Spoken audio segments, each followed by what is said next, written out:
Number 1. This story took place on Thanksgiving about 5 years ago. I was 22 years old, and it was my first Thanksgiving living on my own. I lived in an apartment complex, and for some context, the apartment itself was very spacious. In the kitchen area, there was a small dining room table big enough to fit 6 people. Anyways, I just got back from the grocery store and was sorting through my groceries.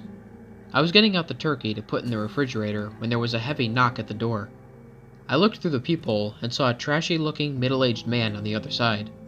I recognized him as my next-door neighbor, who I'll call Pat. I never really knew him personally, but my neighbors said he was a drug addict. He would apparently ask them repeatedly for money so he could get high. These thoughts flashed through my head as I saw him standing outside my door. I didn't want to have to give him money, but just in case he genuinely needed something, I opened the door.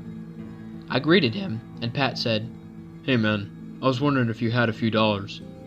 I said, "I'm sorry, but I can't give you any money." He started playfully begging, saying, "Come on, just a few dollars? I'm trying to get something to eat." I told him no again and said, "Have a good night." I shut the door, but Pat didn't like that. He kept knocking and eventually started banging on the door. I did my best to ignore it, and eventually the banging stopped. Fast forward to that evening. My mom, dad, and brother were over for Thanksgiving. We were all seated at the table digging in, when suddenly there was loud hammering on the door. We tried to ignore the banging at first, but the person on the other end started screaming like a madman. My family and I were of course scared, as we didn't know who that was at the door. We quickly called the police, and they said they would send someone out immediately. A few minutes later, we heard multiple voices yelling on the other side of the door, and the banging stopped. I cautiously opened the door and saw 2 officers with Pat in handcuffs. Apparently, Pat was high on cocaine and was still annoyed that I wouldn't give him money, so he decided to teach me a lesson. The police found a pocket knife on his person, and when they searched Pat's apartment, they found a handgun, another knife, some rope, tape, and a taser. Pat was arrested, and my family and I continued our Thanksgiving dinner, a little shaken. I moved into a brand new house the following year, and to this day, I will never forget that Thanksgiving evening.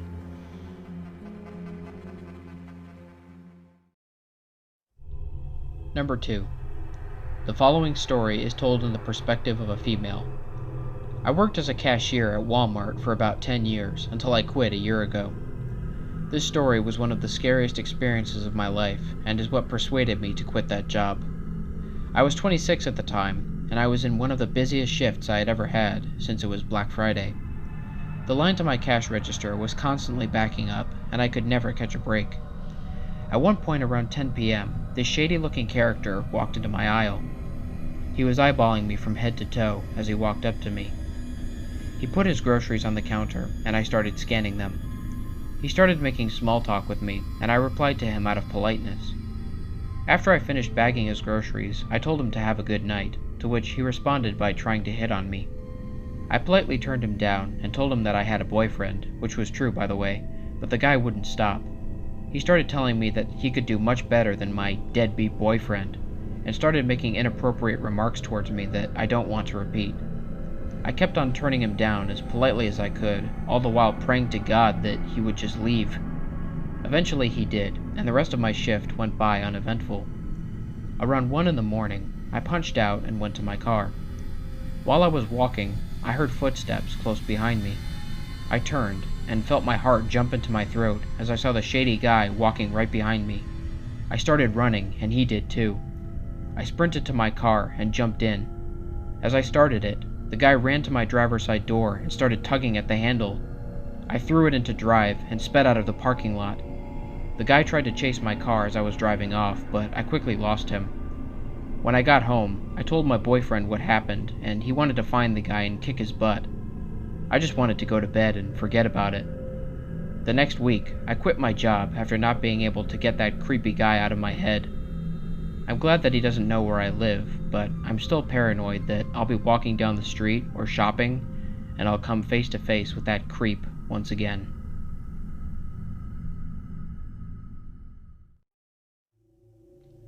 Number 3. So this just happened last month, and it was the scariest thing that ever happened to me. I'm 35, and my wife and I were driving to my parents' house to celebrate Thanksgiving with them. We had to drive about 4 hours from our house to my parents' house, and we left around 4:30 p.m., so the sun was starting to go down. Around 6, we were driving down a dark country road surrounded by woods on either side, when I saw a figure in the distance on the side of the road. As we got closer, I saw the figure stick out his arm and thumb and realized that he or she was trying to hitch a ride. I didn't want to pull over for a stranger, but my wife is one of those sweet girls who wants to help anyone she can, so she convinced me to pull over for the person. We pulled over, and I got a better look at him. He was male and was wearing a gray hoodie over his head, big trifocals, and ripped blue jeans. My wife rolled down her window and asked the man if he needed help. The man said he needed a lift into the next town. We let him into the back seat and continued driving.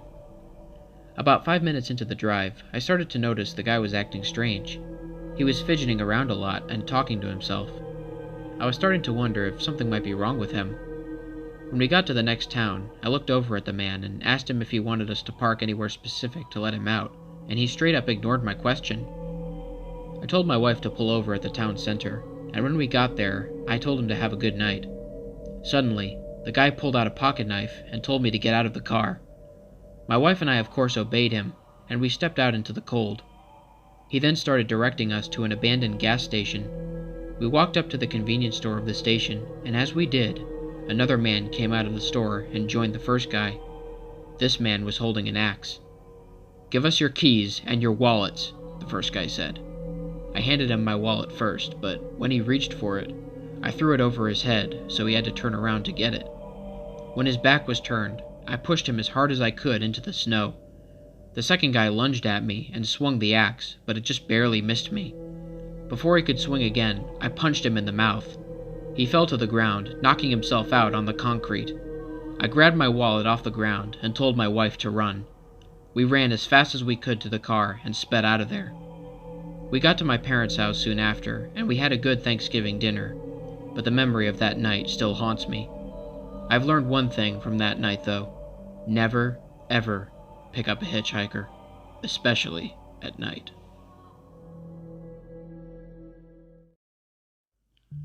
Number 4. It was Black Friday 2 years ago. My best friend Eddie and I were at the mall trying to buy some things for Christmas. We went into a clothing store looking to buy some sweaters and pants. I got separated from Eddie, and I was looking for a red sweater for my mother when a worker approached me. She asked me what I was looking for and started showing me some of the merchandise.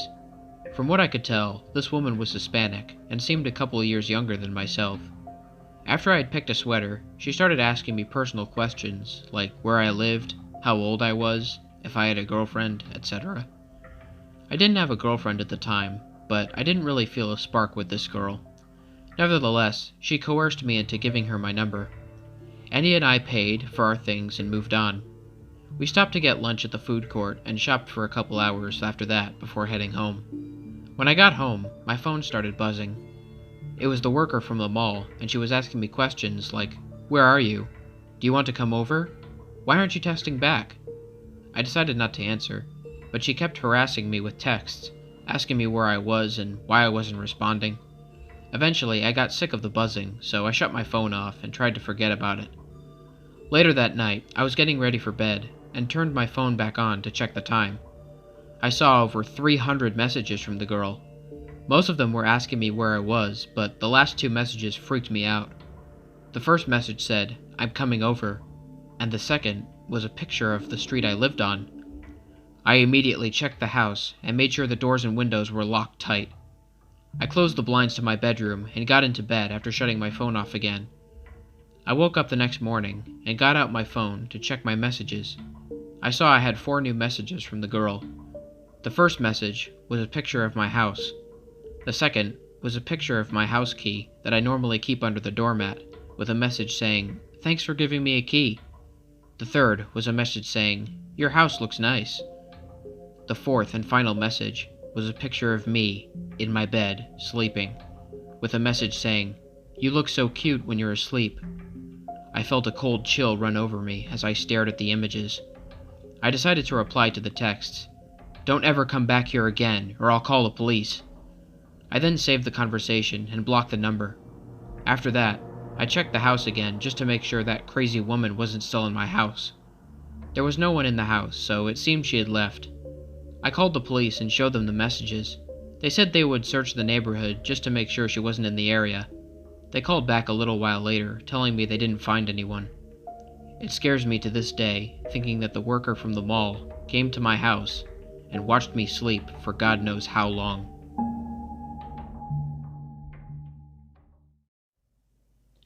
What's up, everybody? This is the Lone Wolf here. Thank you so much for listening. I hope you guys enjoyed these scary stories. I figured making a video on Thanksgiving or Black Friday instead of this weekend would be a little bit more festive, so I hope you guys enjoyed this early episode. As always, don't forget to like, share, and subscribe, and hit the bell for notifications, and join the Lone Wolf Pack. If you guys want to send me a message, I will leave a link in the description for my Gmail account, so if you have any personal scary stories you want to share with me, or a creepypasta you want me to read, go ahead and leave me a recommendation, and I'll use it in a future video. If you're interested in music, I will also leave links in the description for the artists that I use, as well as the specific tracks, in case you want to listen to them for yourself. And of course, if you have any constructive criticism, feel free to leave me a comment. I'm always looking for new ways to make this channel even better, and all ideas are welcome. Until next time, you guys, stay spooky. And remember, the hunt begins when the moon is full. Sweet dreams.